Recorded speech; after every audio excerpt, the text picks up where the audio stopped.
What's Whoa, going on? What's going on? dude, it finally happened. What?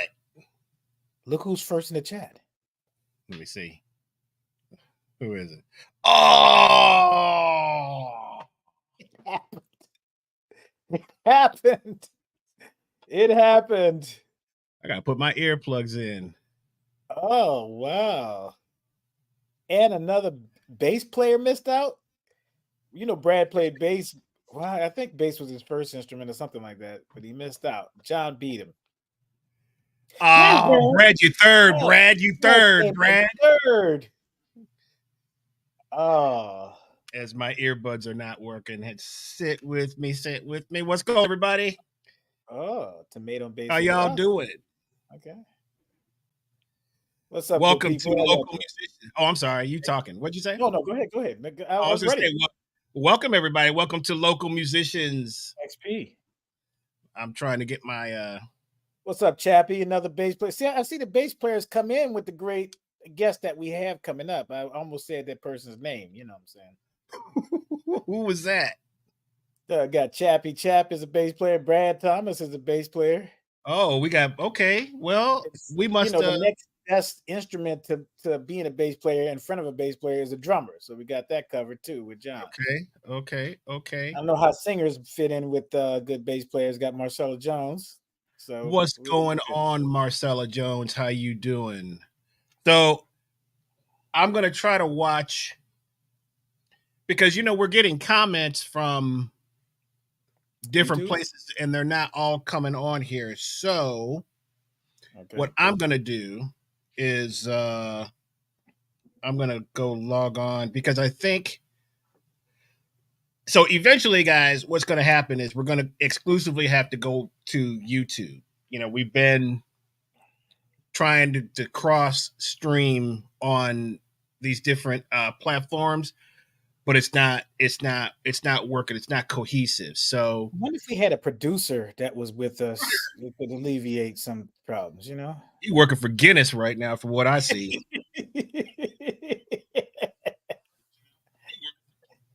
If we had, so you're logging into all the platforms. These cats working for Guinness now, bro. They man, one of the funniest last night at the session,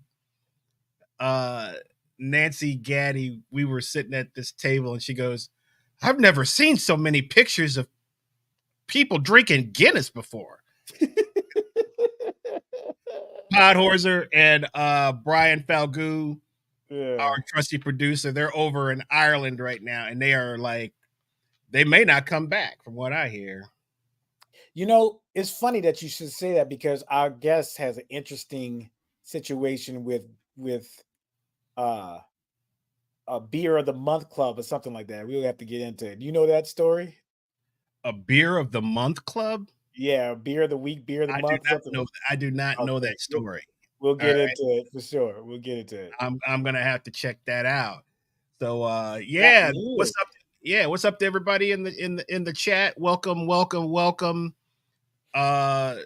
If you guys, just to get some house cleaning out of the way, if you would be so kind as to subscribe to the channel on Facebook.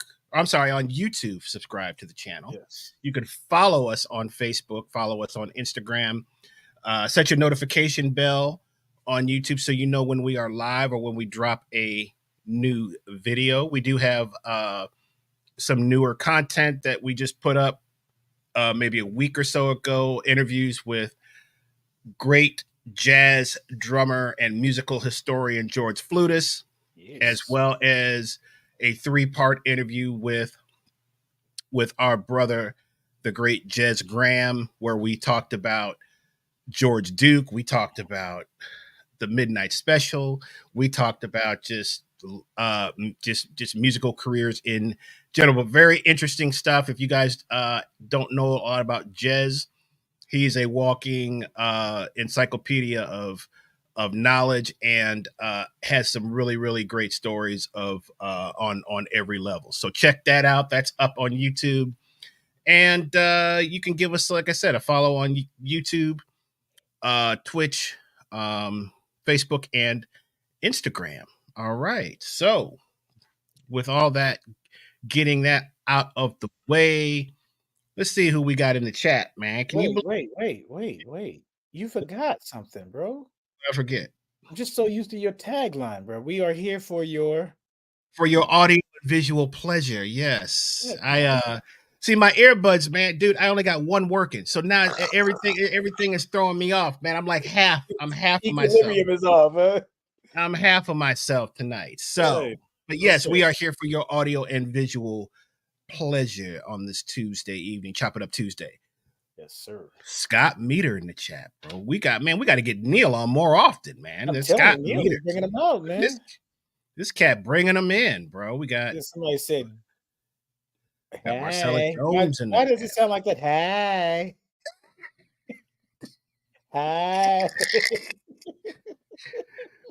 We have a number one, our Italian stallion, John Lamtina, Right. who just got back from LA, man. Yeah, all they And did was eat food, bro. What's up with all he that? did was eat food. That's what he said, Like, man. did you go All he check did that was out? eat No, food. no. That's all he did. Right. So Chappy Chappie, Chap, hello. Hello. you're gonna get some knowledge, Chappie. This is gonna be And great. Sambo, what's up? Wow. Sambo, what's going on, man? Ooh, look at next, bruh. Look next. See, These bass players are out. now these cats want to come in, bro. We try to get them on the show and stuff, bro. They won't come on. Oh, but get Neal on here and stuff, man. And Yeah, we gotta whoo, get Neil in, man. hey, man. So, well, you know what, man? I think we're just gonna skip the formalities Yeah. because we have an astute guest that we both consider a mentor, as well as a friend. Um, as my trusty co-host drinks coffee, pray for him, y'all. Pray for him, Pray because for Roberta. he not yet.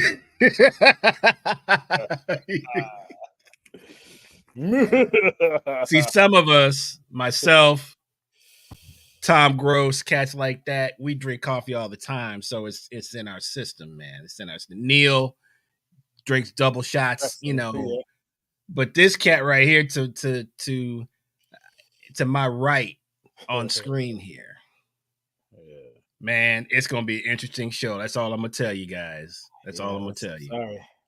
Anyway, yeah, I would, we have been mentored by this guy for a long time. I mean, I'm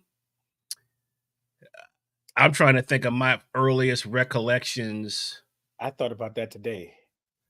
of working with him, but they kind of blur because I think I might have run into him once or twice before we really started working together a lot. So, uh, and primarily with Joe Granson's group, many configurations of that. I've been playing with this cat for what, almost 15 years, probably something like that, Maybe more, bro. maybe more. But Yeah.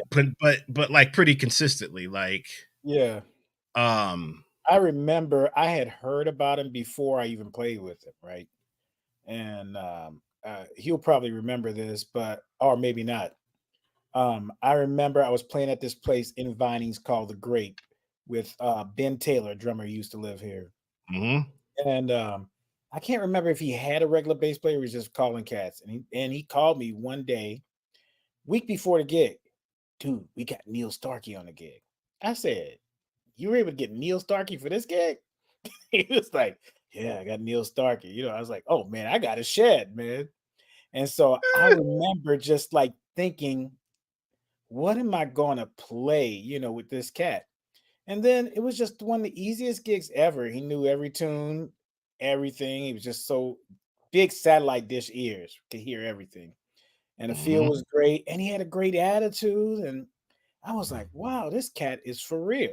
So that was my first encounter with Neal was at the Grape in Vinings on that. And then it took me a while to play with him again, but I just remember that occasion. I remember been recording that too. I might have that recording somewhere. So I have to look that up. That's a long time ago. But shoot, he might have that recording actually He when might. we talked. because he's well known for his documentation of gigs you want documented and gigs you don't want documented. Boy, I used to get those CDs at the end of the night. Remember we was burning the CDs? Oh It's my like, God, whoa. Neal, I'm good. I'll be like, man, I'm good. I'm good on that one. Thank I you. always took them. I always took them and listened to them. Yeah. But you know, he it's sort of it's interesting because as Tyrone and I are now considered, I guess, the older guys. Right. You know, with this cat, we were definitely the young dudes. And we're going to talk a little bit about, because you know, Neal, he's one of those guys, it's like he never really said too much to you, but you always knew if it was going right or if it was going wrong. And we're going to talk about some of the signals that this cat will give you if it's not happening. And I've seen this many of time where someone who doesn't know the game, and I hear something and I go, "Uh-oh, he's going to let him know some kind of way." And he's telling them in some kind of way that this is not happening and they don't even know it. So it's pretty funny. But anyway, without further ado, we're going to bring in the legend himself, the great Neal Starkey. Neal! Hey, Irving Farquhart's here. Oh, we forgot. Yuckrats. Oh, yeah. A veritable cesspool of culture. So that's your name backwards, right? Lane Yuckrats, yep. Lane Rekyats. Is that it? No, Yekrats. Yuckrats. Yuckrats. Yuckrats. Yep. There you go. Mm-hmm. So who came up with that? Me. You did? You came up with it's a Nealism, not to be confused. A Nealism, with nihilism. Okay. All right. Which is a Nealism right there. Well, there's a whole lot of those that we're gonna try to get into. But Neal, you know, you're responsible for so much music through decades of being an Atlanta musician, a fixture of it. You've seen so many generations. We're going to talk about that too, is the generations of musicians, because now you're seeing a different generation. So it's going to be interesting to hear your take on what you think is going on now. But let's go back to the beginning, man. So this is 1969, I believe, right? Is that when you started hitting the Atlanta scene? How'd you say? No, 1957. I think I was in ninth grade of junior high school. Okay, so when did that? Are you talking about Schenectady? You talking about Schenectady, or are you talking about that? Is that what you're talking about at Schenectady, or are you talking about Atlanta?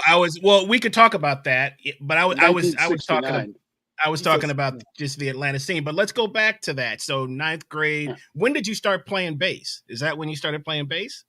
Yeah. They needed a bass player, and I had a few horrible years of violin. I still have my grandmother's violin. Oh, wow. But they needed a bass player, and I thought, one student, not many notes, easy A. I'm studying to be an electrical engineer. Sure, why not? And then I fell in love with the instrument. I had about 5 or 10 minutes on my half-hour lunch hour, and then I would practice some in the rest of the time. And the book he had me on was Samandal, and I learned on the G string up to a C, and that was the extent of my lessons. Are you saying that's all you needed to be a successful bass player? Well, he threw me into things that were way, way over my head. I mean, I remember going to a Schenectady Symphony rehearsal with this plywood bass that the neck was not connected properly. And in order to get it in my mom's Plymouth Valley, you tune down the strings, take the neck and fold it over and stick it in the car sideways. And then, this would be in the winter. And so I'd be sitting in the crook of the bass, waiting for mom to pick me up in the Plymouth Valley. Wow. But other times, like when I finally started playing jazz a few years later, like in 1960 or thereabouts, I'd take my bass to this jazz club on a balloon tire bicycle with the bass strapped to my back. And the police would stop me at 3 o'clock in the morning. Hey, boy, where are you going? Well, sir, I'm not driving yet. Wow. Fun stuff. And wait, you're already like 6'3", 6'4", on a bicycle with a big instrument like that? I'm 6'2", yeah, on a bicycle. That's crazy. A balloon tire bicycle, one speed. Oh, wow. So why the bass, Neal? I mean, is that why the bass? Accidents will happen. I have no idea. He needed a bass. The school system teacher needed a bass, and so I was 6'2", and football, basketball, track, and all that stuff. So he figured, this is the guy to maybe do it. And so basically he stuck me in the marching band, and he was like, "Well, do or die, kid."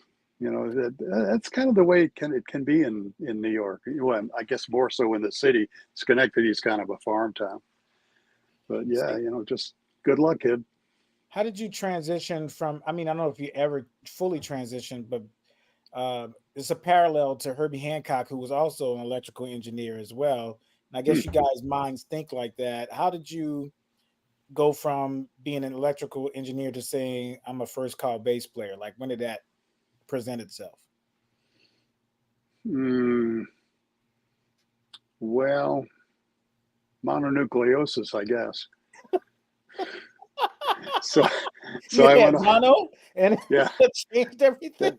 I went off to college to St. Lawrence University, which was like the 3-2 program. You get 3 years for a BA, and then you could go to either RPI or MIT to get a BS degree. And in my sophomore year of St. Lawrence, I wound up with mono and wound up going back to Schenectady. Wow. And but I really hadn't been playing much in the way of jazz yet. But I had worked some summer resort things with a professor from RPI, a guy named John Parks. And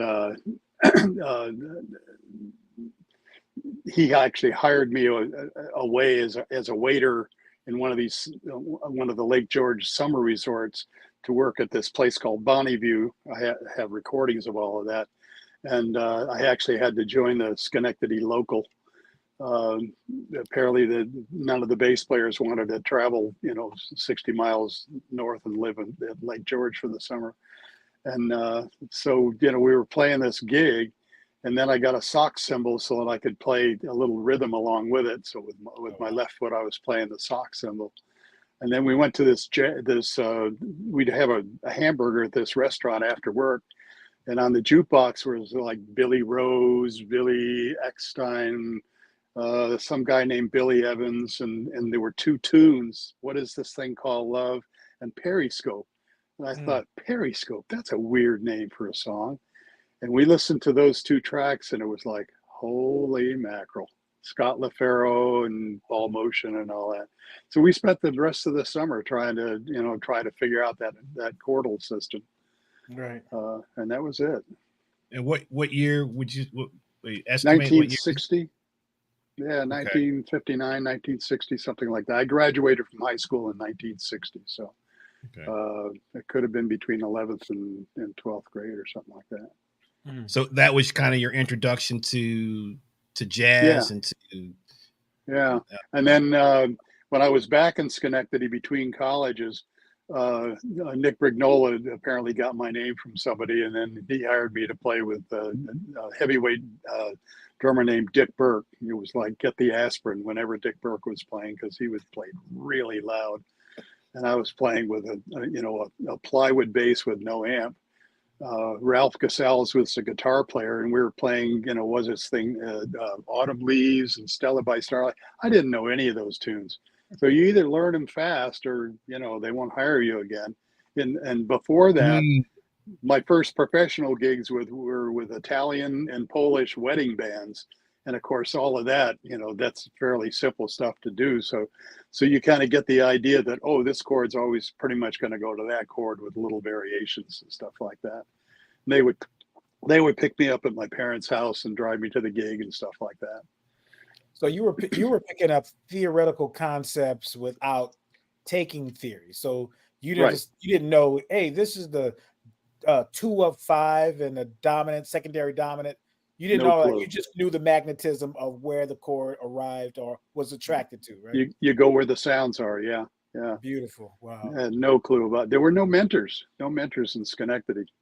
Wow. And he even working with Nick, I mean, he played bass as well as Barry sax and I think another instrument. And but they didn't, have the time to tutor me or anything like that. I just had to figure it out.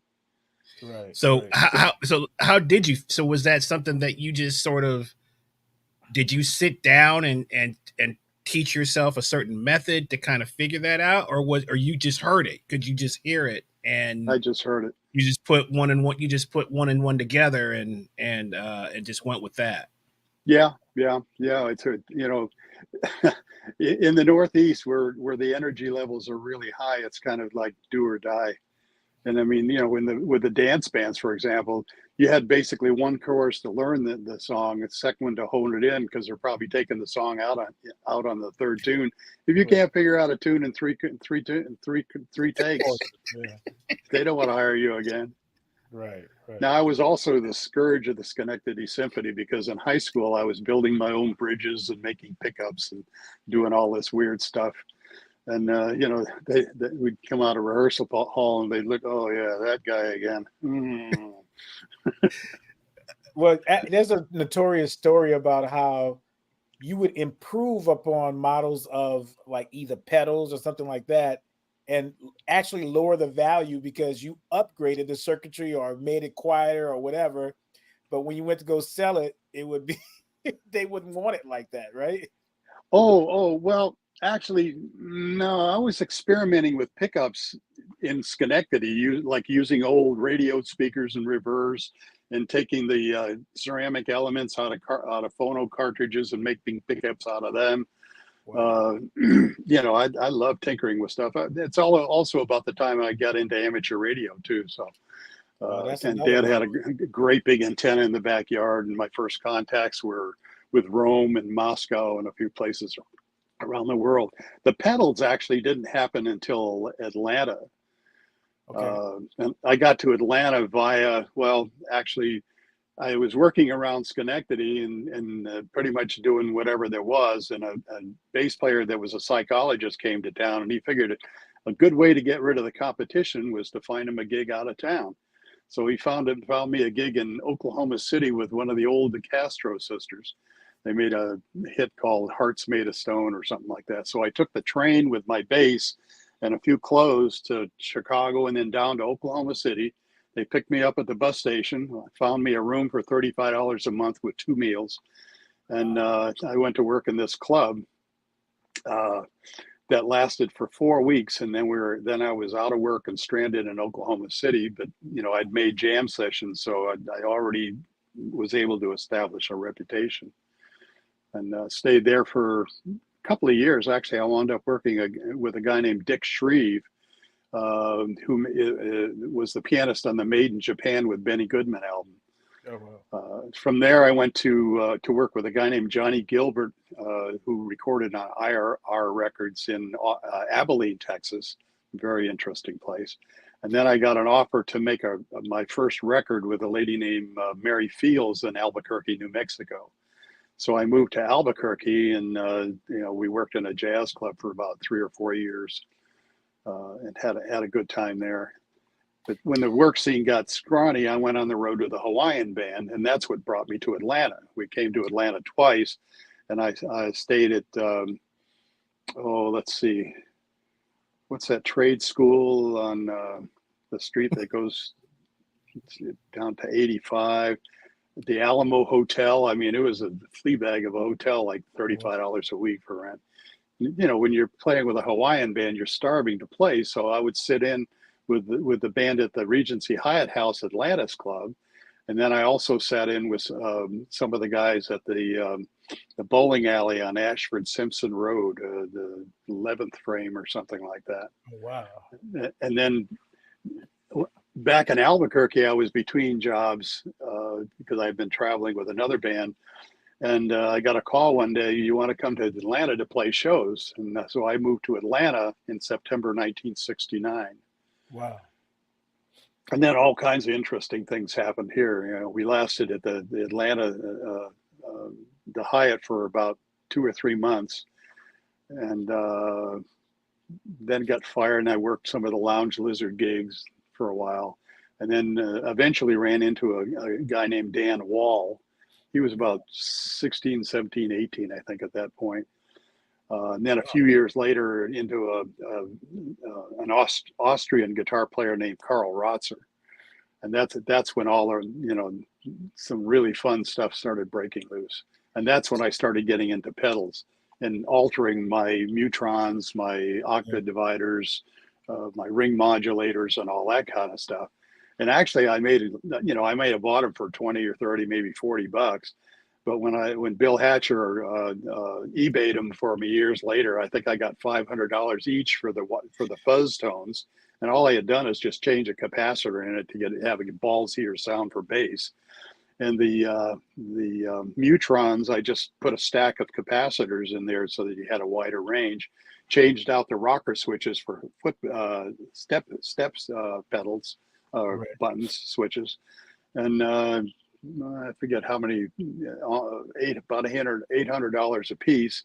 And the Maestro ring modulators that I had adapted so that the sliders weren't there anymore. You could use a stripped out Fender fuzz wah pedal to vary the pitch and the mix. Right. And each one of those bought from $1,400 to $1,600 a piece. Okay, I need to stop you right there because this is a sore spot for me when you talk about these pedals. So, oh Lord, I know what's coming. I was getting to Are you a purist? I was getting to the roads.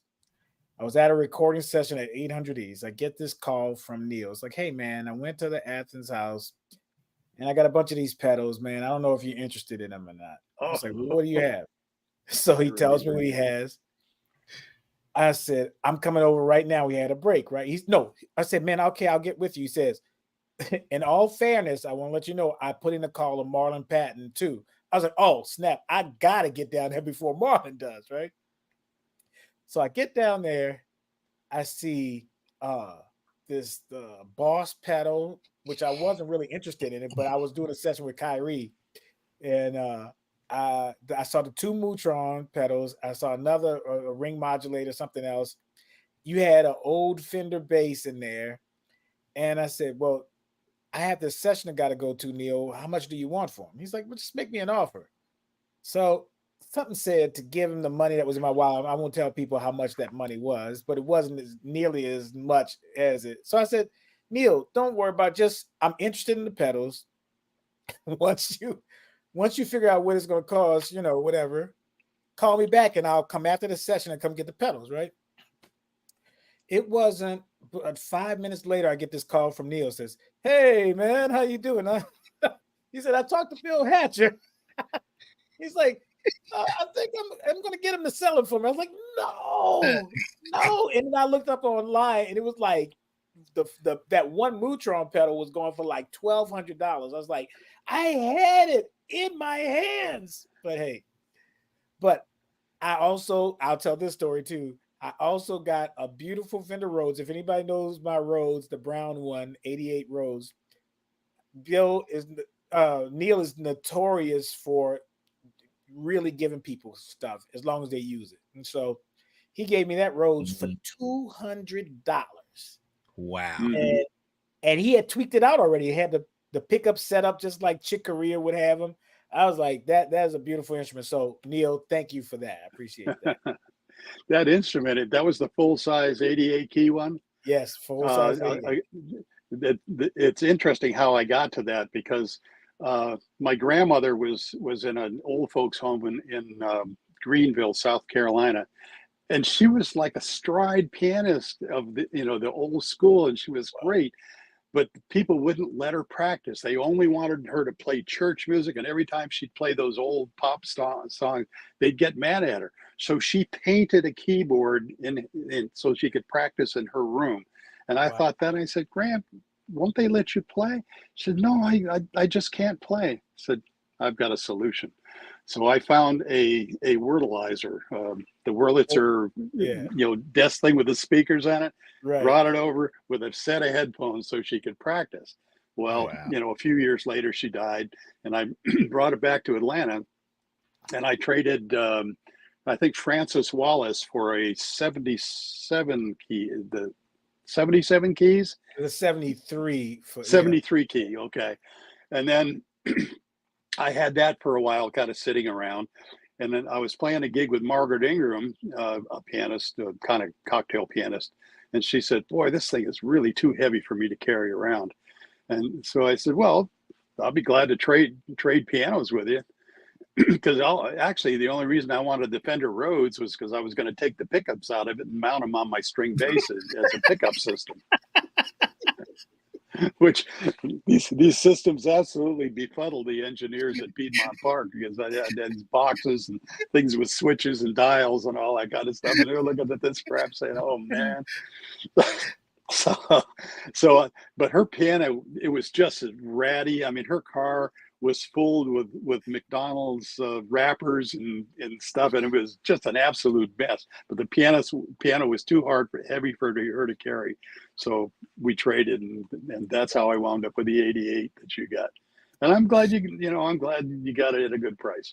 Man, not a good price. Nick Gannon said, hearing how much he sold that Rose to you for made me cuss out.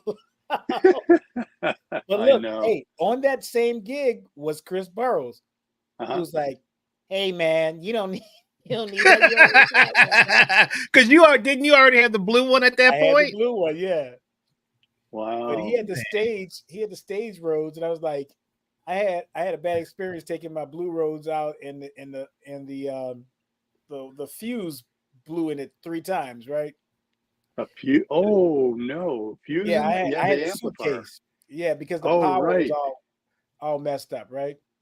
It was at Churchill grounds, and the power could be kind of funky.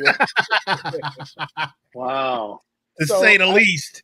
To say the least. Well, Neal had the stage that didn't require power. It was like the pickups you just plug into, whatever. Yeah. So, that's the one I played now, and that's been on a couple of recording projects too. Yeah. Chuck Mangione carried a full-size 88 stage model on the road when we did that gig. Crazy. So, yeah. Can you imagine the airlines dealing with that? All those cats, didn't they? I mean, they had a Hammond, they had a Rhodes, they had, it was like, it was like full-blown woodwork up in there, man, with the I don't know how they would, especially if they had to play upstairs. Oh man, I could imagine. But let's go back. Imagine Jimmy Smith bringing all those organs. Oh man, around? Wow. I'm sure he had some help. But go back to Neal. Go back to you're playing, I guess, different styles of music, and then you sort of discover jazz, but then you're playing in a Hawaiian band, you're playing in a show band, you're playing with doing shows, all this kind of stuff. How did you start to kind of just make sense of was it all just music to you? It didn't really matter kind of what it was, or how did you decipher kind of like how to play and get into playing different styles? Just sounded right, just felt right. And like if I was doing an R&B gig or something like that, I would be thinking in terms of the bass drum pedal. I would try to take my clue from that. If it was a consistent beat, then I would probably emulate that. But if he was switching up all the time, then I would probably maybe settle on a beat and stay there. If it was a country western gig, I had to kind of learn the hard way in Albuquerque, New Mexico, when I played my first country western gig, and I'm all into Scott LaFaro and Ray Brown and all that kind of stuff, and I'm doing skips. And after the first tune, the guy says, "Could you play a few less notes?" And by about 2 or 3 tunes in, he says, "Maybe you could just play half notes." Oh God, is this what I'm into for the evening? That's what it was. Right. So you kind of have to learn to play within the framework of what they're hiring you to play. Well, That's still really important. keeping your identity, though. You know. That's really important. What you just said, to play within the framework. Me and Chris talk about being creative within a box, like whatever the parameters are, being creative. And you kind of eloquently said that as you can play in a given situation, but not lose your identity. What would you say your identity, like if you had to sum up what you are as a bass player, what would that be? I don't know. Me. my first influences, the first jazz that I heard, I think was in 10th grade. I heard the Oscar Peterson trio with Ray Brown. And I was like, wow, this is, no more Fats Domino, no more Elvis Presley, no more pop stuff. Because that's what I was listening to all before then. And then I think Martians Come Back. Who was the what record? I don't remember what record. Then I heard the Bill Evans thing, and so Ray Brown, Scott LaFaro, and then my next influence would probably be the bass player that did the Chick Corea Now He Sings, Now He Sobs album. Oh, Miroslav? Yes. Yeah. Those were probably my main influences. Electric bass, I kind of picked up 10 years after string bass, and I would love to have been able to play like Jocko, but no. But you have some Ron Carter influence in your playing too, I hear. Some. Is that right? Okay. Yeah, just a little bit. Yeah. And I mean, I like Major Holly. I liked Albert Stinson.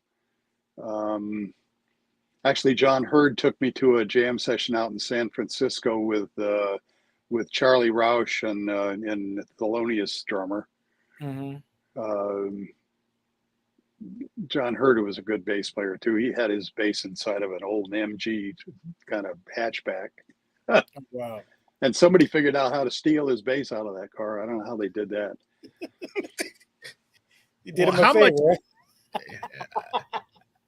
How much listening were you doing, Neal? I mean, were you when you talk about your influences and you talk, I mean, were you listening to a lot of music at one time? Is that been a constant sort of in your life where you're always kind of listening to something? How important is listening in terms of just your process? Well, in Schenectady, I had eventually purchased a portable phonograph called the KLM. It had 2 speakers and a turntable and amplifier.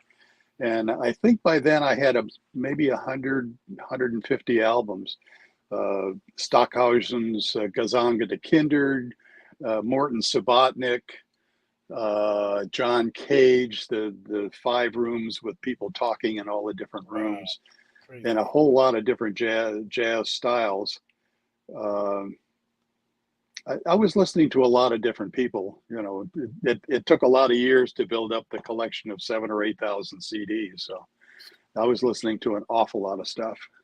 How did that translate into your playing though? Like how I'm having trouble trying to figure out how you assimilated the playing level that you have with just. I mean, is it casual listening? Is it listening with depth, or is it just like trying it as you go, or just taking pieces from here and there? Like how did you amass this playing? I don't know. It just sort of happened on the bandstand. One of the harder lessons, well, a couple of interesting lessons. Once in Schenectady, I was playing with Nick Brignola, and I think it was Ben Webster or Coleman Hawkins, one of those guys, was playing downstairs in this jazz club. He came up and sat in with us, and I was into Scott LaFaro and doing all kinds of crap. And he didn't say anything, but a year later, he came back to town, and Nick said, just play straight time. And so after the tune, he turns around and says, "Say, I see you learned how to play time." I said, oh. During that period at this jazz club, I played with Mose Allison. Wow. And that was quite, I actually have recordings of that too. That was interesting because here's this bedraggled book of stuff.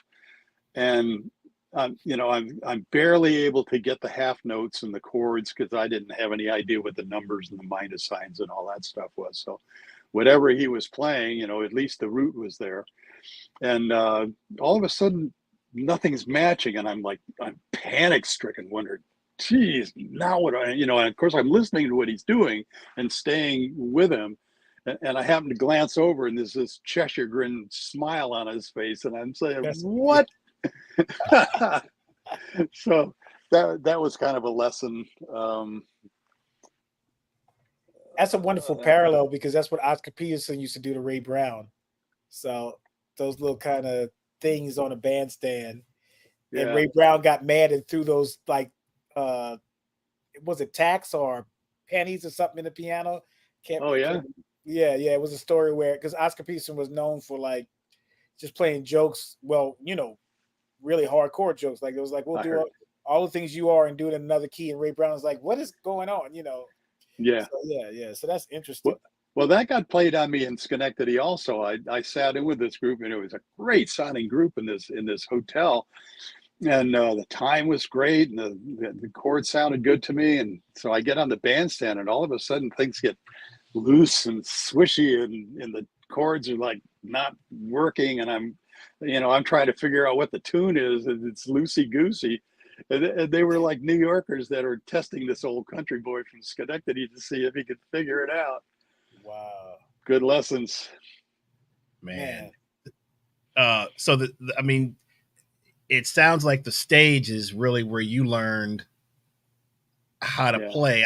How much were you ever like a practice guy? Were you ever, No, it was just all on just gig after gig after gig. Yeah, the only gig I ever practiced for was the Bernstein Jazz Mass with the Atlanta Symphony. Wow. I hated practice, but I love jam sessions, and so you could learn a lot there. Now, I did go to a jam session in Schenectady, and they played a tune that I didn't know, and I recorded it, and I listened to the tape yesterday, and the sax player is like, this poor guy has no idea where he is. And I'm hearing him say this, and I'm realizing, I don't know. I have no idea where we were. And he's not feeding me any harmonics because there was no keyboard on it. He's not feeding me anything that's going to give me a clue as to where we are. I erased that tape. It was embarrassing. Wow. But I learned everything pretty much at the College of Hard Knocks. Right. Even reading, when I came to Atlanta, I could barely read quarter notes, and I really only knew up to about a C or thereabouts on the G.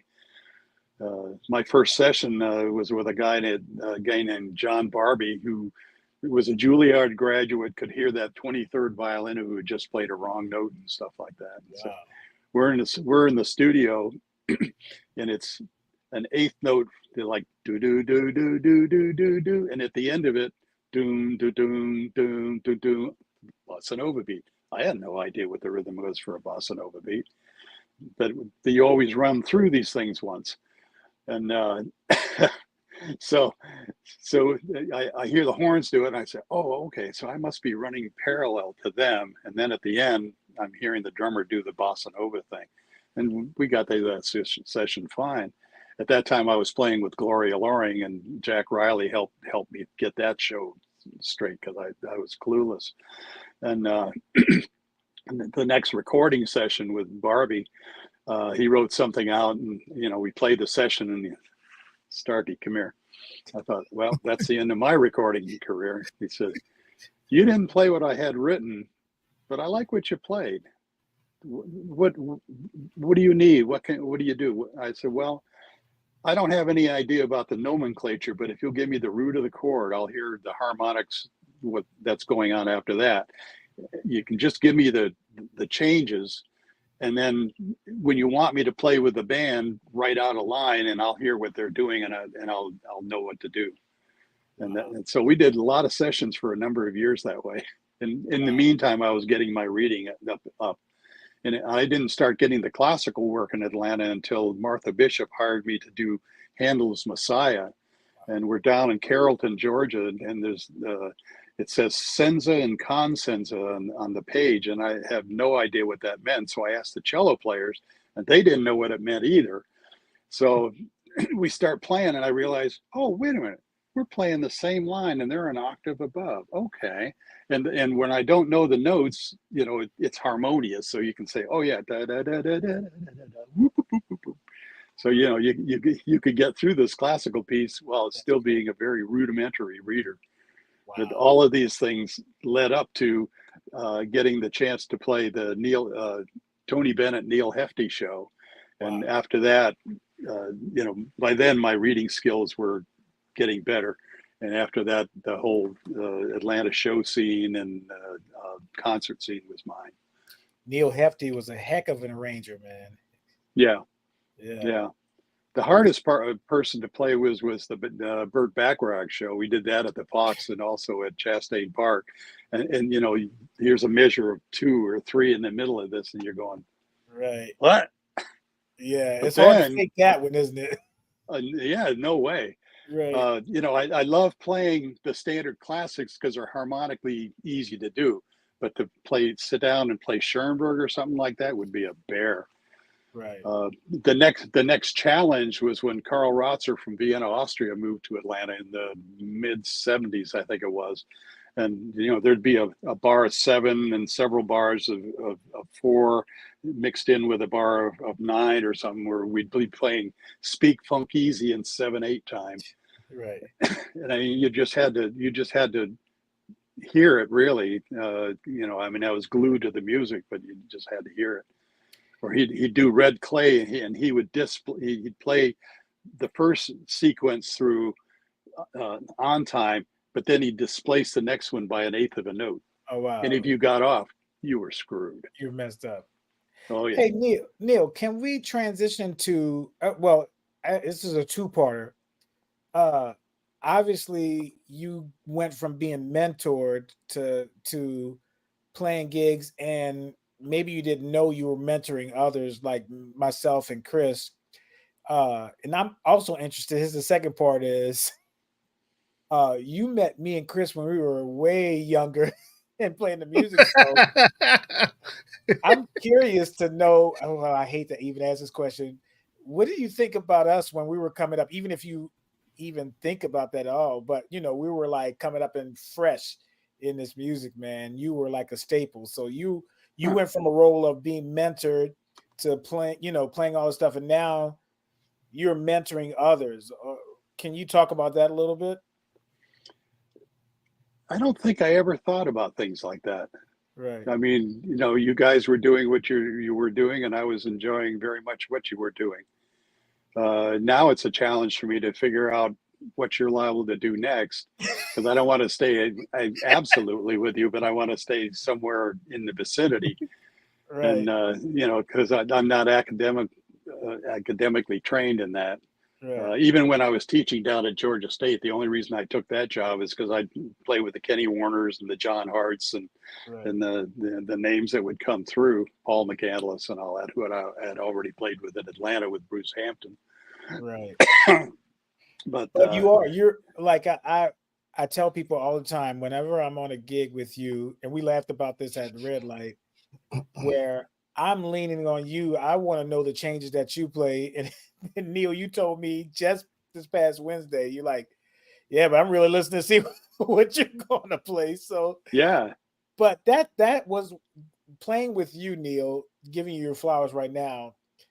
I've learned so many songs, so many different ways of playing changes, and just keep my ear home by playing with you, man. I really appreciate you being next to you, playing all the time, man. It's been a lesson, and you have like great ears. You challenged me, man. At the same time, you've taught me a lot of songs on a gig without using verbiage, but just laying it out for me in a way where I can hear it, even though I don't know anything about this at all. But you would play a root enough times for me to know this is what's going on. So, man, I really appreciate that schooling and learning that money couldn't pay for. Well, you want to be sensitive to what's going on around you, but if you know somebody doesn't know a song, if you can feed them changes that lead them in the right direction, because the pianist or the chord player or the horn player is harmonically leading you to what notes you can play and what you can't. One of the other hard lessons was Dan Wall had a tendency to play a lot of, I think, augmented chords. Well, as a bass player, there's a lot of notes that you can't play. Right. And figuring those out was a challenge. Right. Right. Now, Chris, you think you're looking for a comfortable zone between you to so that everything works. And I don't know how to really explain that, but there's a comfort zone. Yeah, I mean, I couldn't say it any better than what Tyrone just said. I mean, I think the thing that when I started playing with you up until now, we just played together this past Saturday, I believe, right? Or Friday or so, whenever that was. Saturday night, yeah. The thing that always strikes me with you, Neal, is there's a freedom there. I don't have to mark everything. I don't have to really worry about you getting off no matter what I do, because you're either going to respond to it or you're going to add to it. That's how I always view, Craig Shaw is very similar to you in that way, where it's like, and I would think, Craig is one of your disciples, so to speak, right? Craig came up kind of behind you, and you guys there's a lot of similarities there in terms of, I'll be darned. There's no, you don't have to think about it. And I'm talking about just, as in terms of playing. You don't have to really think about, you can play anything and that you're going to either support it, what's being played, or you're going to add to it, and you're going to take it somewhere else where it's going to be, oh, okay, he's hearing that. Let's go there. You can't ask for much more than that, in my opinion. Yeah, well, yeah, it's one of the few places that I actually can play in teamwork. A big band for me, maybe a giant football team, but I don't like the lines that the horn players write for the bass, and so I play my own stuff, except where I think that I have to play what they required. And that was one of the reasons that I was glad not to be doing dance music anymore, because eventually the musicians kind of became like assembly line workers. The tune has to be that way, and it's the only way that he can do it. And you say, well, the bass player played a wrong note there. Why on this bluegrass tune do I have to play that note? Because it's like assembly line worker.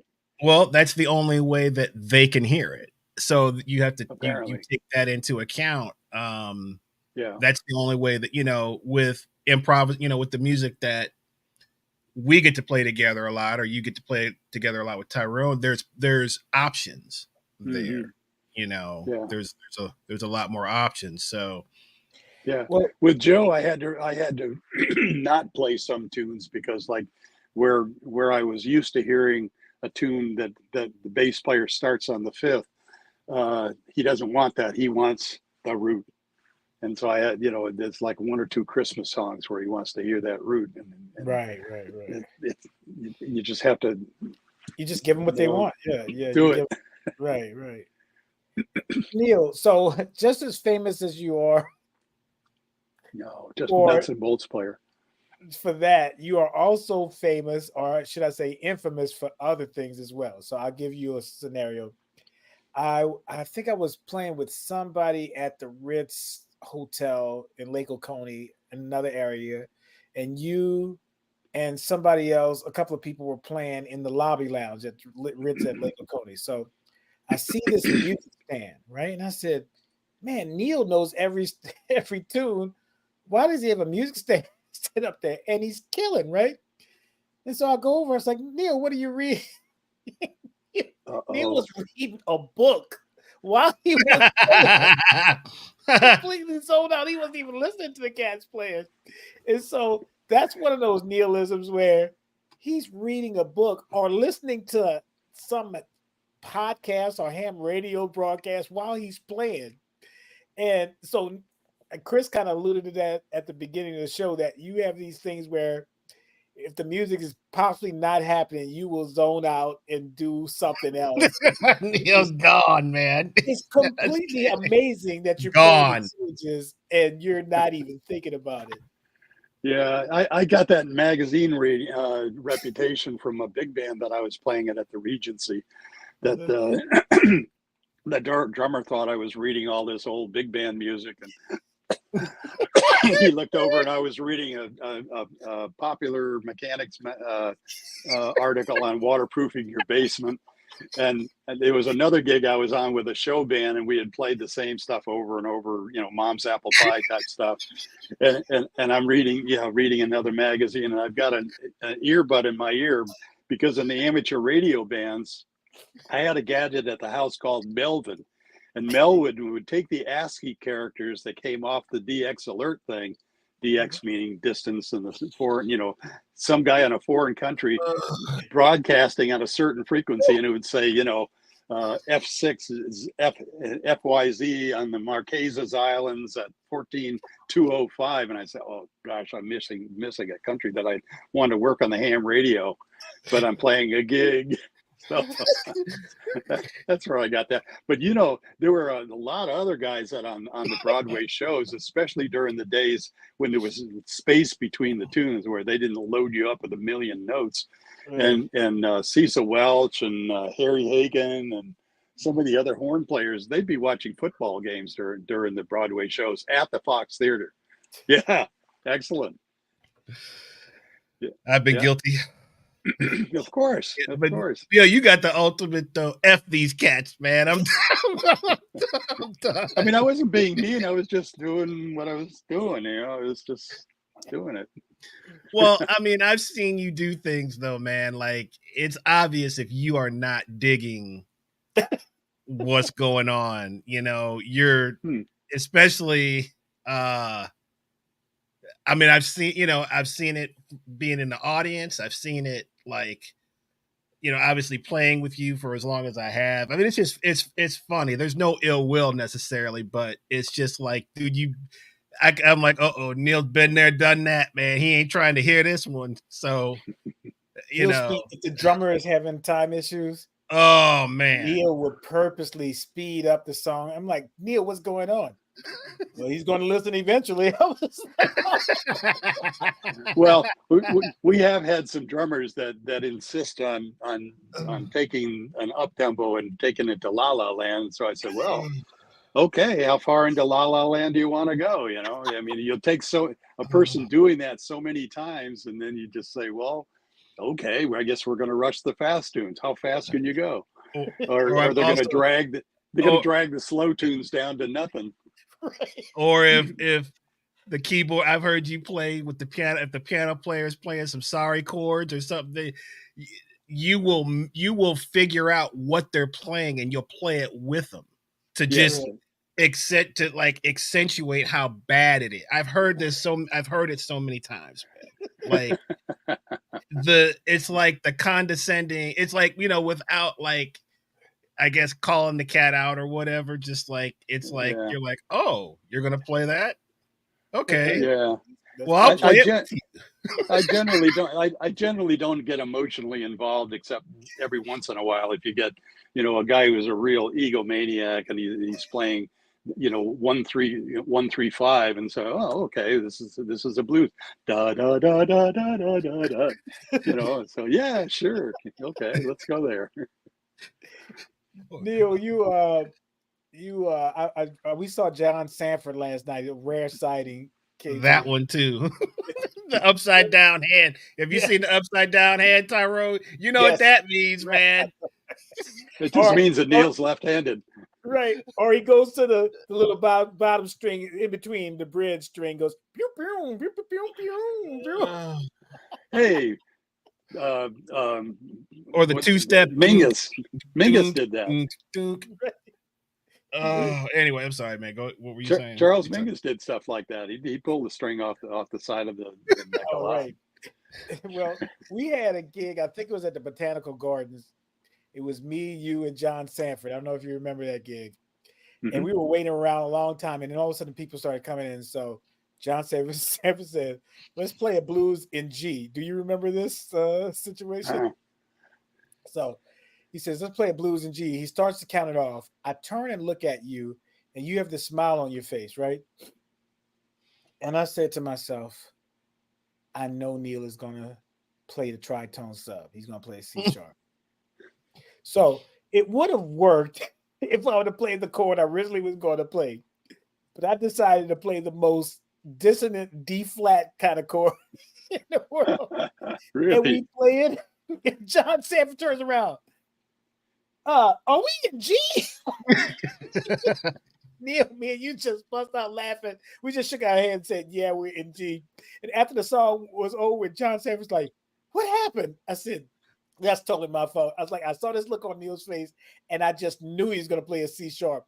And if anybody are musicians out there, probably other than a half step being the most crunchiest sound, the next biggest one or the farthest away or actually equal note value away would be a tritone, which they used to call the devil's interval back in the day. Oh, so the tritone is perfectly in half, which is weird of the 12 note scale, if you will, but it's the most dissonant sound to me outside of a half step. But yeah, I love educated musicians. This is great. I have no clue what you're talking about. Sorry. But yeah, you can play it though. You mean play in the tritone key against the blues? Yes. Yes. Okay. Wow. So Neal, what's your opinion of so you've what, I don't know how else to say this, but you've been old a long time, right? So yeah, you've been on the top shelf for a while, so you've seen generations of younger musicians sort of come through the ranks, so to speak. And do you think there's any difference now with young musicians today versus 20, 30, 40 years ago? Do you think there's any difference in terms of what you see in young musicians? Mean somebody who thinks he's innovating stuff when he's playing a blues that's straight out of Oscar Peterson or something like that.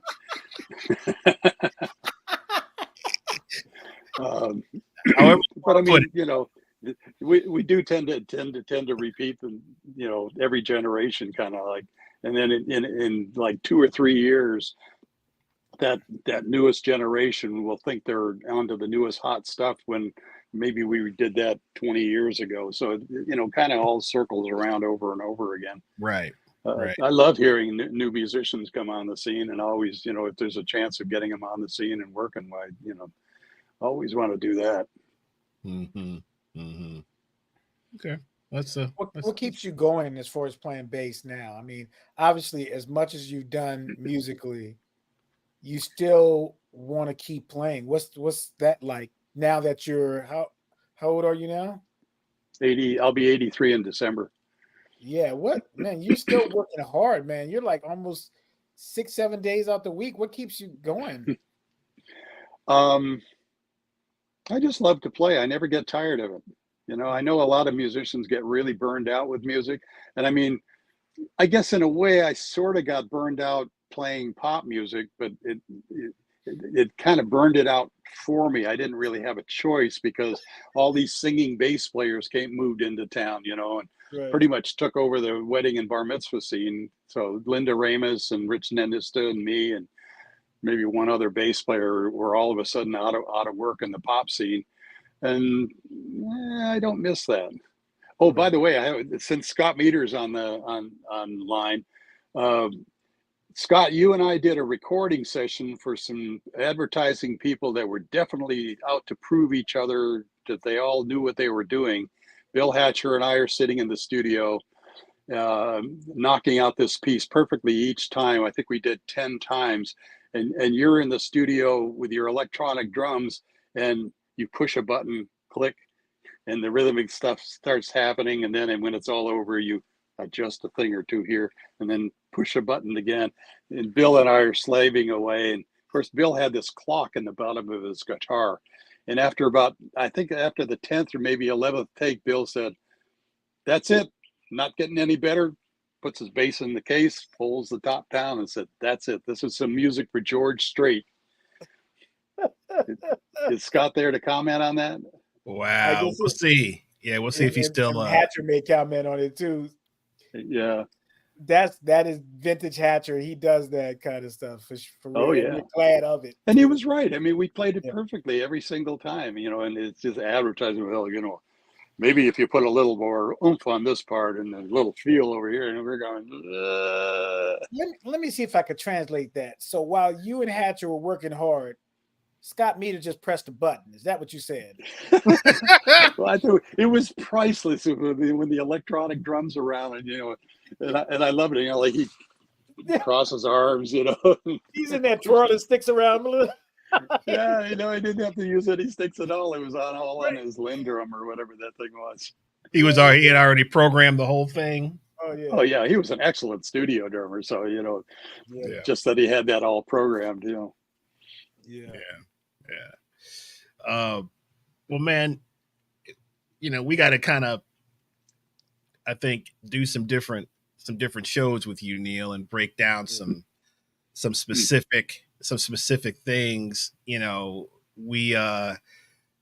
There's so much. I think it's interesting to hear you because you can't really explain some of the things, right? That either how you do things, how you process things, and I think music has changed a lot over the year because there's a lot more guys that, especially in jazz, that have gone to school. They're more educated, kind of coming through the ranks, and a cat like you is pretty much intuitive. It's all kind of intuitive and kind of learning on the job, which you don't run into that too much anymore. I mean, I relate to that. I didn't go to school for jazz, or I just learned it on the gig, so I have a lot that I can relate to you kind of in that way. But do you think there's I mean, I guess there's however you get it is however you get it, right? But do you feel like there's some advantages to how you sort of had to just figure things out versus somebody throwing a book in front of you or telling you how to play something? Do you think that that's allowed you to be more creative in what you do? Well, I'm not sure how the creativity thing comes around, but ear listening, I think, is vitally important, and I think too many academicians think you can teach it out of a book, and I just, my experience trying to be a teacher was that there were some guys that seemed to be visually oriented, and that they seemed like they might be the guy that should be sitting there in front of a computer composing tunes and not instantaneously creating stuff on the bandstand. And then there were other guys that were ear kind of guys, and they were the guys that probably should be playing the gigs and not sitting there. Of course, the great guys can do all of it, but listening is really important. Do you ever feel that you're missing something with the academic side, or you don't even care? Yes. About it? Yes. Okay. No. Well, I was going to go to Georgia State as a music major once, and well, it sort of didn't quite work out very well. What was I going to do? I was going to take bass lessons, and I was going to learn theory out of, I think it was the Walter Piston book. Okay. And so I bought the book, and applied.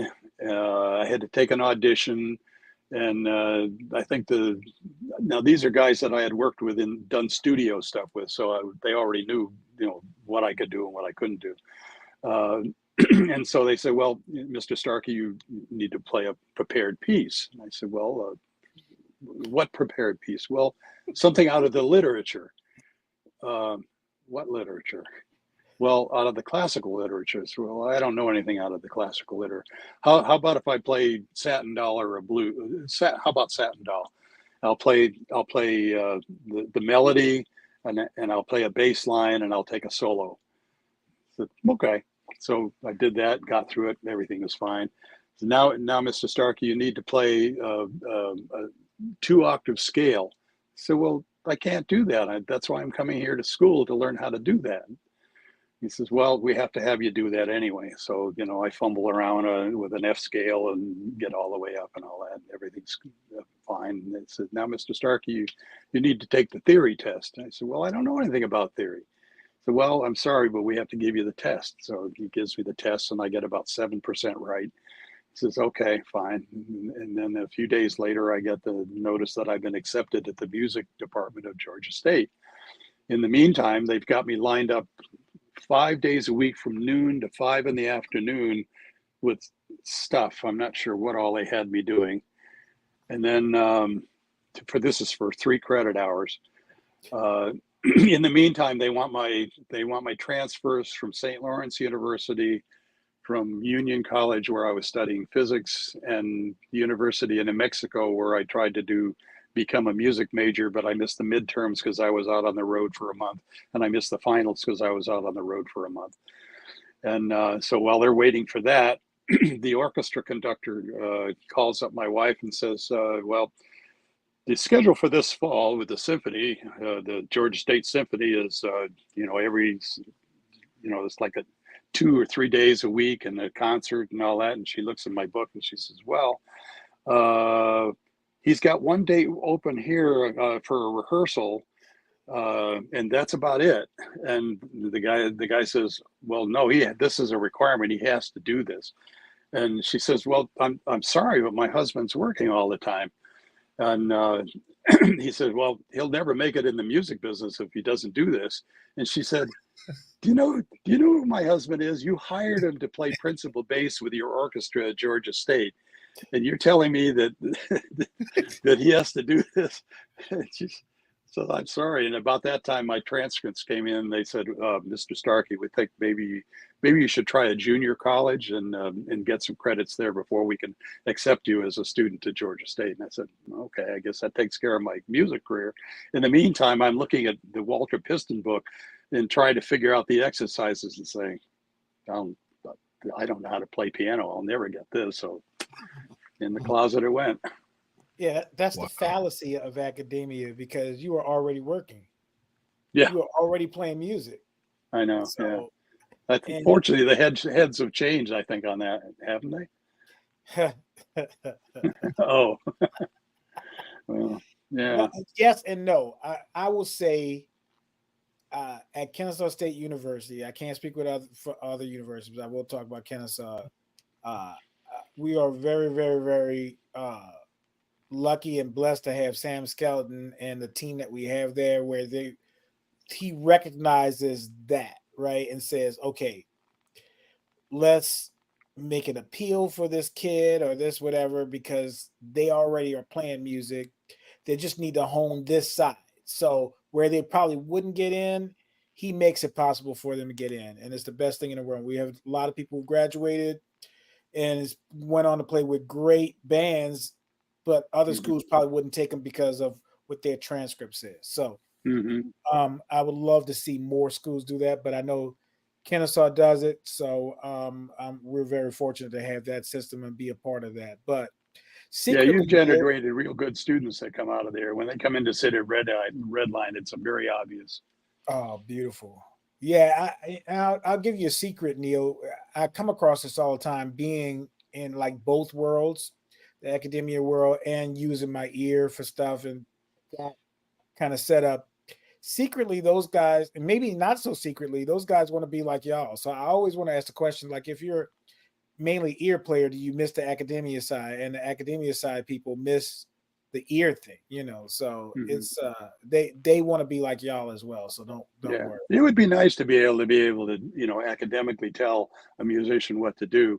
Like when I was trying to deal with drummers with Joe's big band, what is it in the element what is the drummer playing that makes the rhythm section just lock right in? And Right. what is it with other drummers where the time is just swishy and the whole big band gets squirrely because of it? If you could explain that, we'll have a Nobel Peace Prize, bro. Because telling these drummers, telling these drummers what to play is one of the hardest things in the world. Yeah. You shouldn't Well, have I had to to, but I had to explain to an R&B drummer that had done a bunch of sessions for the heat of the night. And when we're in rehearsal, and he says, man, I don't have any idea what to do. I said, well, not a lot of backbeat on the snare. Use the hi-hat for the 2 and 4. Very light on the bass drum. Spang-a-lang, spang-a-lang, and fills. And he did just fine. Don't know you were on the heat in the heat of the night, right? What's the name? Well, one of the episodes, the one you were wearing the overalls on. What's the name of that one? Do you remember? Chiz and the Grand Lady. Yeah, Bobby Short has had an affair with the matron of the city, and she's in the audience, and we're doing that stuff. I had to open the show with St. James Infirmary doing the melody, and I was scared. Chris's favorite song. And the guy that was recording this was recording it on this little teeny Nagra recorder with mics in various places, and it was like, wow. Wow. You played with Ray Charles as well, did you? At Chastain Park. Yeah. And did you he was easy to work with.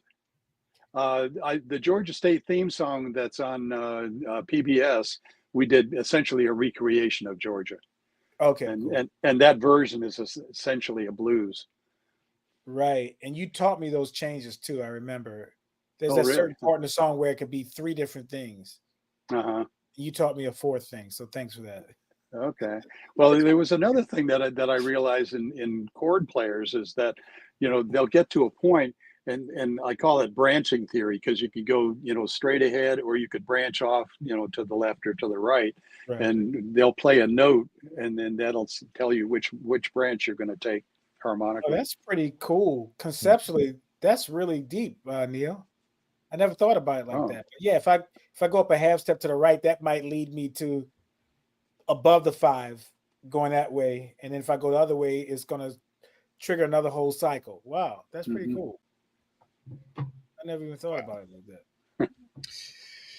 Well, listen, Neal, we're going to let you go and have you back because, cool. we got some other stuff that we want to pinpoint with you in terms of, well, actually, I think we have a few questions. Yeah, here's a so yeah, so let's start with this is one from your friend Bill Hatcher. It says, ask Neal about the time he and I played with Oscar Peterson. Wow. Yeah. It was a symphony drummer. I think Oscar was not terribly happy with the symphony drummer, but it sure was playing with Oscar Peterson. What does Bill remember about it? He's going to take him while I put it in the chat. So he was just asking. Excuse me, asking you. We played a lot of stuff with the symphony and the Broadway shows and stuff like that. Did Grease and The Wiz, a whole bunch of shows. And while we're waiting for Bill to respond, he said earlier, I came over to Atlanta in 1970 for a recording session, and Neal was on the session. He was the first musician I met in Atlanta. He played a Hofner Beetle bass. He is an Atlanta treasure. Do you remember that bass? Yeah. I'm not sure why I showed up to the recording session with that particular bass, but maybe it was. I don't know. Because usually I played a Fender. Hatcher responds. He says, "Remember, we hung out with him in his RV." Oscar Peterson. Did we really? Wow. No, I didn't remember that. Tall Cotton right there hanging out with them. Yeah. You got another one, Chris, from a drum. Yeah, we had an earlier one from, let's see. I was trying to find. Oscar Peterson in his RV. Was he a nice cat, Neal? Oscar Yes. Peterson? Oh, yeah.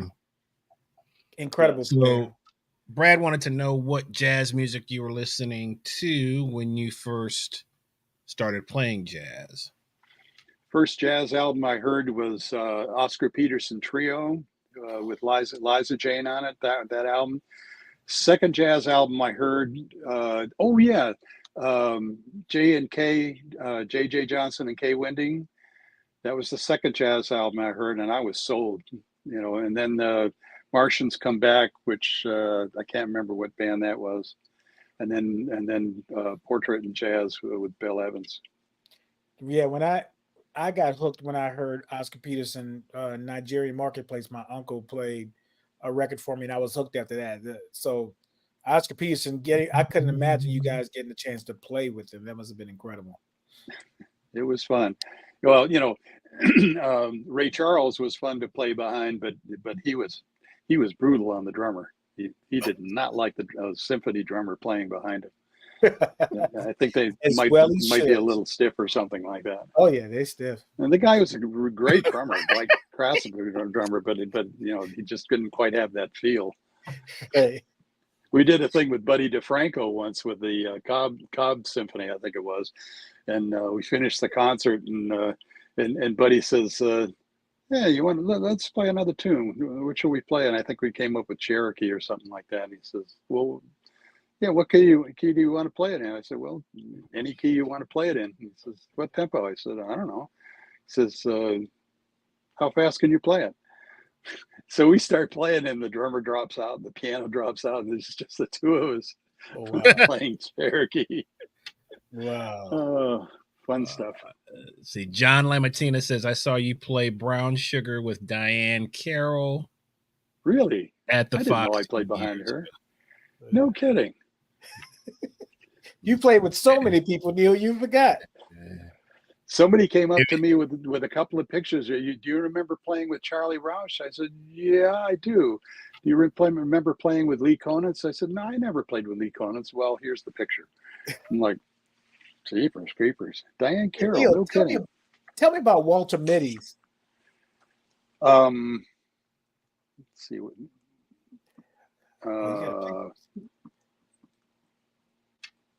Walter Mitty, yeah. Mostly I like playing there because Dan Wall was playing, and Jan Rico Scott was doing a very nice job, and then horn players would come by and sit in. I don't think didn't really consider that a main jazz club. The Midtown Pub on the corner of Virginia and Highland, it was just an old house. Okay. That was a super place to play. The 12th Gate was an old house on 10th Street between Spring Street and West Peachtree. And then the Bistro, which was an old house that's still there as a restaurant on West Peachtree. But we also liked playing the Downtown Cafe, which was on the corner of Virginia and Highland in the basement. And we had some really good stuff there. We also played the Southeast Music Hall, which was in Lindbergh Plaza. Wow. Those were really nice venues to play with Carl Rotzer, Dan Wall, Al Nicholson, alias Art Beam. Let's see, who else? Now Carousel. That was fun to play with the Duke Pearson and Nancy Wilson. Wow. We also played the Birdcage with Donald Byrd, I think. Oh, wow. Or maybe Freddie Hubbard.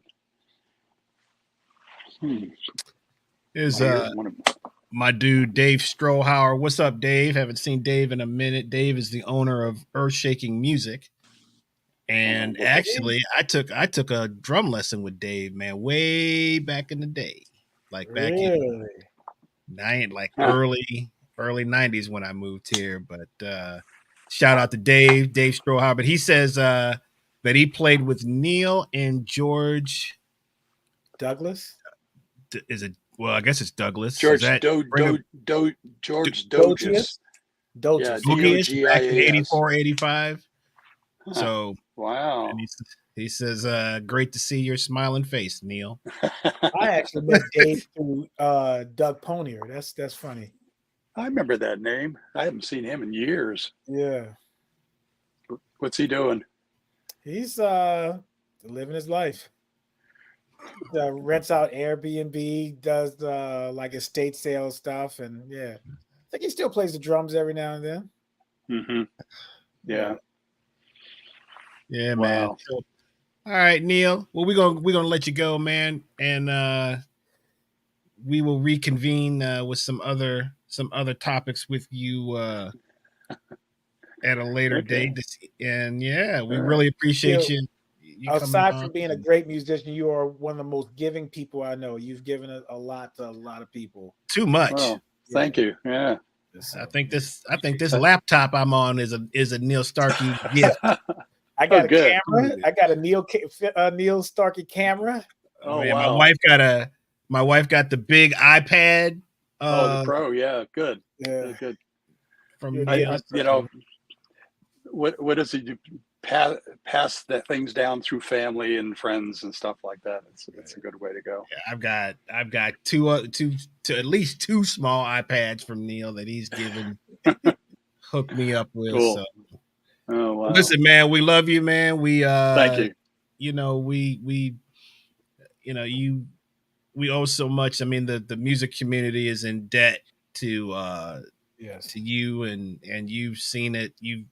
You've been there, done that, and I hope the young musicians get an opportunity to play with you and to listen to whatever it is that you have to say to them as far as advice. Not that you're very, your advice comes in different ways. Let's just put it to you like that. You kind of, Okay. you know what I mean? You're not one of those guys that is just going to say something, but you could, it's obvious when you're digging something and when you're not. So, but the other thing is, like, when you come to the jam session, if you're a bass player, I saw Billy in the chat, Billy Ross, guys, come out and hear this cat play and then relieve him. Let him hear you play as well. You know, I love hearing other bass players. Ask questions. Well, don't ask questions with Neal. Yeah, they have to get a taste. They got to get a taste of it, man. They got to get. He'll do his best to answer your questions. I'm gonna give it to you. I'm gonna ask the question, Neal. You be you. I'll be a bass player. Hey, Mr. Starkey, I heard you play the sharp 11 on the 5 chord, and I was wondering how'd you come up with that? Now, Neal, you answer. I went to the universal body of osmotic knowledge. See what I'm saying? That's what's gonna happen. But they need to hear that, though. That's what I'm saying. I wish I knew. I wish I knew what I was doing. Yeah, they need to hear it. And could explain it. But he may tell them something about, hey, you might want to reach here or do whatever. Yeah, so you can ask questions, but I think the bigger lesson is just focusing on the line. His lines are crystal clear. There's no muffling when Neal plays, So I get lessons listening to him. So come and he will listen to you. He loves to hear, and he'll ask questions, and he'll say, hey, what do you like to do and stuff. So give him a break every now and then. Don't let Neal play the whole set without you guys coming in. Thank you. Yeah. I don't want to get bun sores at the end of the night. All right, Neal. Are you at Red Light tomorrow night, Neal? No, I'm on a big band gig with Joe Granson. Billy Thornton's playing tomorrow night, but I think that the following week I'll be back. Oh, yeah, cool. I missed one night because I had Joe Granson in my book for a Wednesday night, and it turned out the gig was actually on Tuesday night, and that's when Joel sat in, and I really wanted to go by and hear him, and I wasn't able to do it. Right. Because I like the way he plays. I like the way Kevin Smith plays, and I like the way Craig Shaw plays, and a whole bunch of other guys have stuff to offer. Those are the cats, man. Well, come see him next Wednesday. I'll be there at Red Light Cafe, and wonderful. A whole slew of other gigs that Neal will be on. Cool. Thanks, man. Thanks, Neal. We really appreciate it, man, and we'll see you soon. Thank you. Yeah. Bye-bye. All right. Bye-bye. Man, great cat, man. Love that cat, man.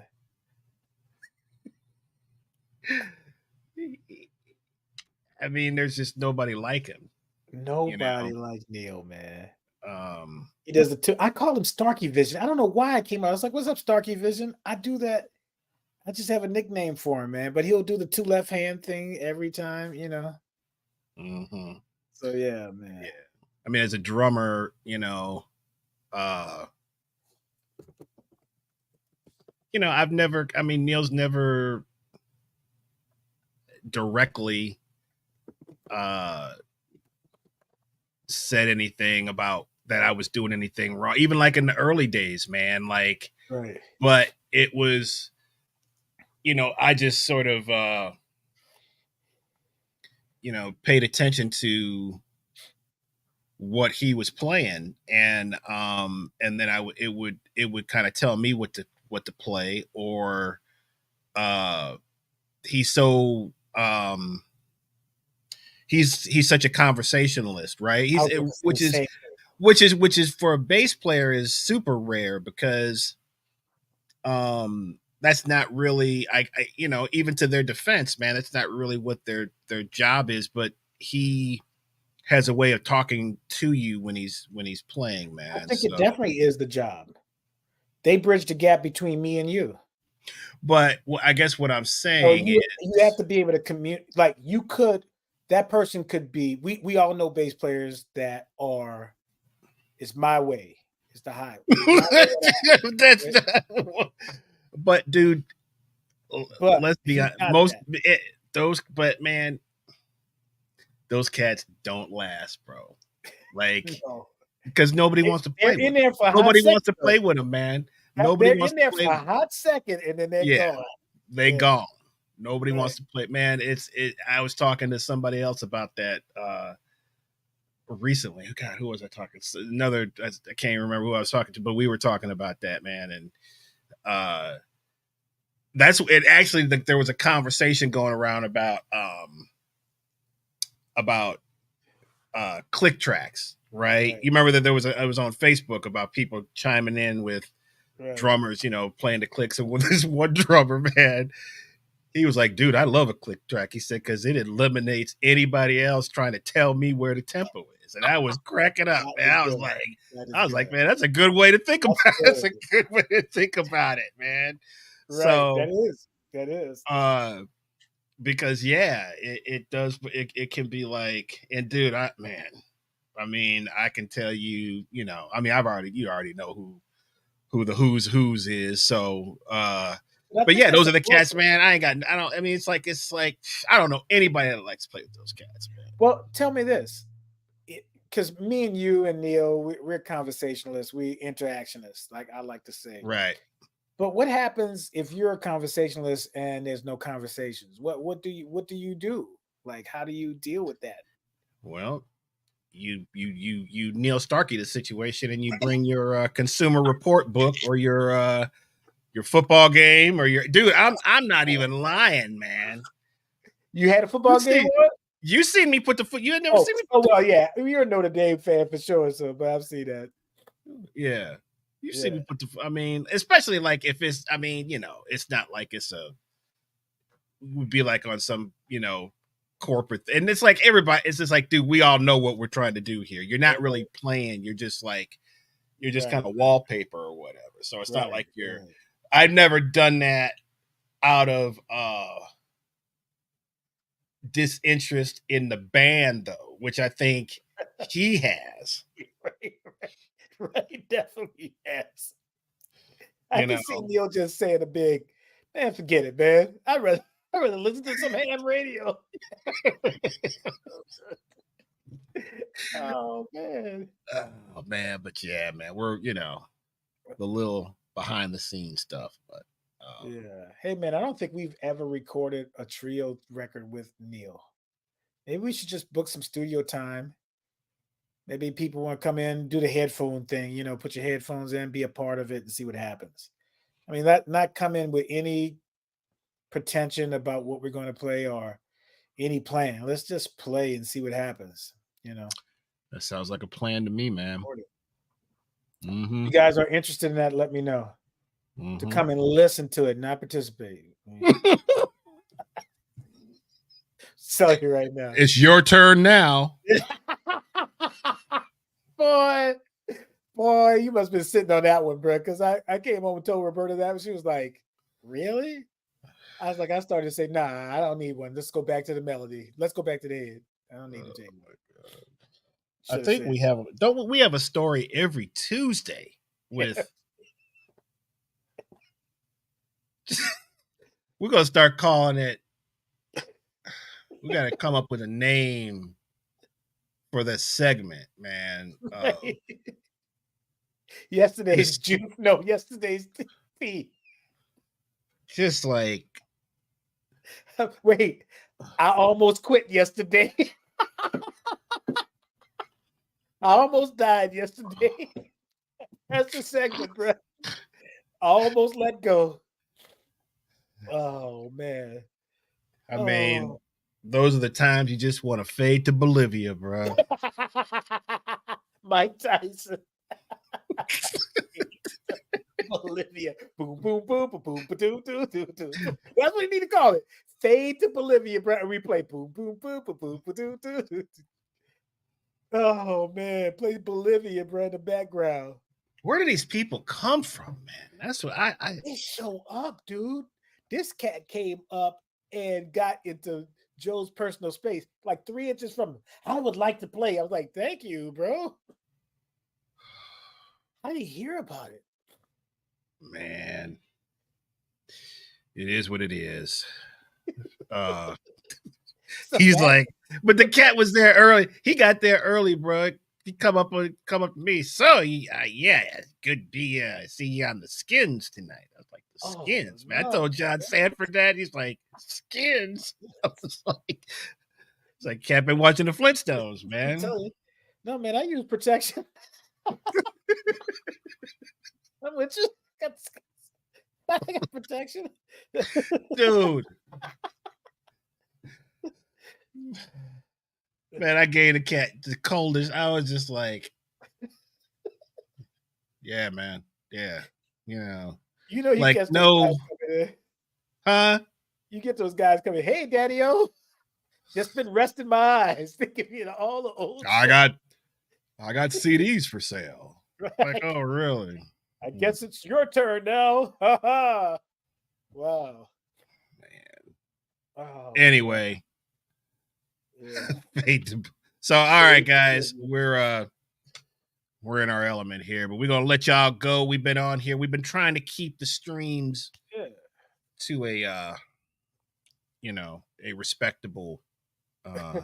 See, if we had our trusty producer here, he'd be queuing. He would have been queuing, letting us know these things. But when you out in Ireland drinking Guinness and taking weird photographs and stuff. Taking weird photographs. You act like you're holding a statue. Come on. I'm at Stonehenge. I'm holding it. I told Podozer, man.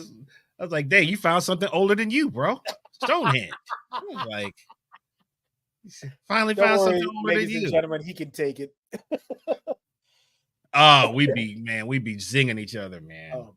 Hey, so what you got? Are you at Tin Roof? Tin Roof tonight, yep. And then tonight. Is it man? I mean tomorrow. Well, yeah, we start at 12. It's almost tonight. And then man, if this weather comes in, I was supposed to have something outdoors, but I don't think it's gonna happen, dude. This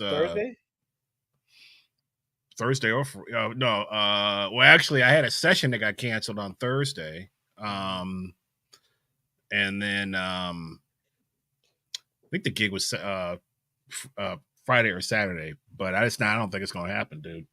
Right. And so Saturday might not happen either. I don't think so. Well, I didn't have anything. I think it's for Friday. I had to look. Right. But I don't think it's gonna happen. Right. So I'm on Saturday at New Hope AME Church, Jazz on the Green. It is a completely free show. We play from 6:30 to 8, I think, but there's an opening act for us. So it's myself, Billy Thornton on bass, Robert Boone on drums, and Lori Williams on vocals. Okay. So Jazz on the Green, and I'm off on Thursday and Friday, but I have a session, mixing session I got to do. We do want to give a shout out to the late great Benny Golson, his family. Benny Golson just passed, and then also Frankie Beverly, who passed.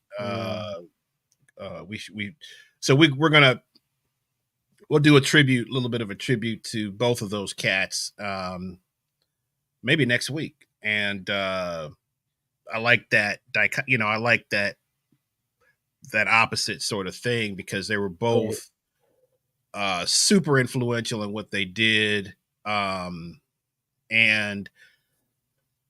I know a couple cats that were in Frankie's band, the last band that he had. So maybe we can get them to come on and was Vance in that band too? Vance, I don't think so. Jubu, yes, right. Calvin Napper, and yeah. So, but I don't know. I don't know if Vance, because you're talking about the keyboard player Vance. Yeah, right? yeah. I'm not Taylor, sure I'm not sure if he was Would playing he play with yeah, I wonder. I can't remember what group he played with. It was either anyway, we'll figure it out. Yeah. But nice to get those cats on. And get them what's up, Sig? And we'll get some firsthand information on some of the legends, man. Yeah. So all right, y'all. Well, thank you guys for joining us. It was a great show. Thank you guys for interacting and asking questions, comments. I see all the bass players come out for this. Why are piano players coming out for my segments? Yo, you ain't even had your segment every week, man. Yeah, man, come on in. They should be coming on every week, but yeah, exactly. But we got some cats, some legend. We got to get Bill Hatcher on and talk to Bill. So we'll reach out to you, Bill, and we'll pick a Tuesday for you to come on and talk with us, man, about your career and stuff. So, and we got some new folks that I reached out to recently that are going to be coming on. So get back to some of the spotlights, man. Yes, sir. So yes, sir. All right, y'all. Well, y'all have a great week.